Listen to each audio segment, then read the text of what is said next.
Now, Venus in Scorpio is a total vamp aesthetic, and I feel like that's the foundation of this placement. It's a magical smokescreen that pulls off the vampire look in various ways. Sometimes it goes more goth, but more vamp than goth in my observation. It's very sexy like Aries, but the difference is that Aries is pure nakedness, so Aries shows more skin than Scorpio. The smoky eye look, the makeup is flawless with Venus and Scorpio. By Scorpio, the look is really polished the more money you have, because you need like lots of people to be a part of this beauty lifestyle. So one of the things that I like really have to suggest is to get help and hire help. Try not to do everything yourself to really express the highest beauty of Venus and Scorpio, allowing yourself to spend good quality money on the right things, not frivolously, but on the right things, could really amplify your beauty, because Scorpio, Venus and Scorpios dominate the beauty and fashion industry. It's so interesting because Venus here seems to be the trendsetter, but people don't see the real trendsetters are coming from other parts of the zodiac. Venus in Scorpio dominates the trend and quite often just basically is the bombshell of the trend. Like it sometimes Venus and Scorpio will end the trend. So they are almost classically looking a very specific way with the vamp look, but they can put that in any trend and it looks just like their own beauty, if that makes sense.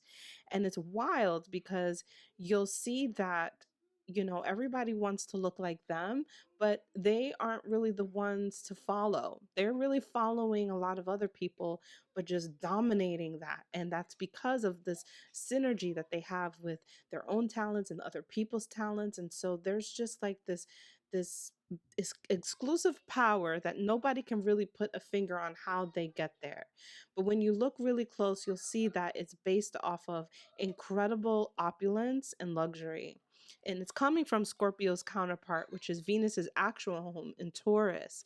When Scorpio is actually the one that power plays the money more than Taurus. Taurus uses more of its artistic flair, its resourcefulness, its own talents.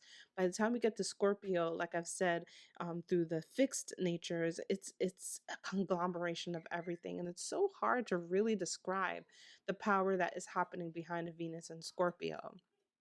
They're not shy from actually taking themselves under surgery to make sure that they get the right body. And they understand the power of the body being very sexy. Now, that's a real difference than Venus and Taurus, because Taurus is artful. Venus and Scorpio has creativity, but it's way more, again, I feel like I said dominant 100 times. It's way more dominating than artful, right? It wants to make sure you know that it's sexy, and it does fashion itself to maintain sexiness. So some of the details is the color palette really can be any color, but usually is the darker tone of the color, and it has a basic of going to black and white and red.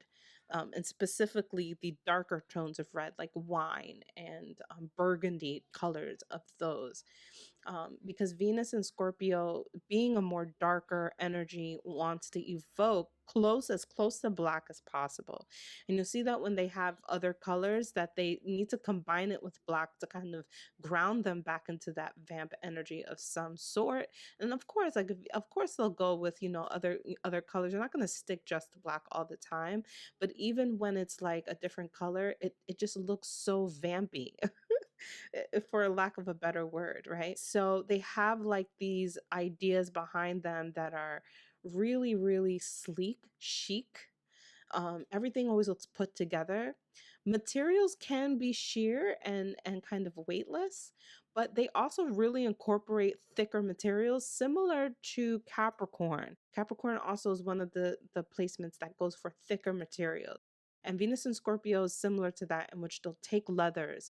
they'll go for those thicker materials because something about it just looks really put together with ease and firmness and things like that. But they also will be very sexy, like something sheer with naturally sex lingerie and things like that. They'll play with lingerie also to make it a real outfit, combine it with other elements of an outfit and poking out lingerie. So Venus and Scorpio knows the power of sex and it doesn't shy away from really utilizing that. So the prowess is not a mystery, but yet they seem to be very mysterious. And if they choose to seduce you, that is something that people will feel very like in awe by because they seem to be able to be the selectors of the zodiac, right? They really seem to be the ones that get to choose who they want to be with.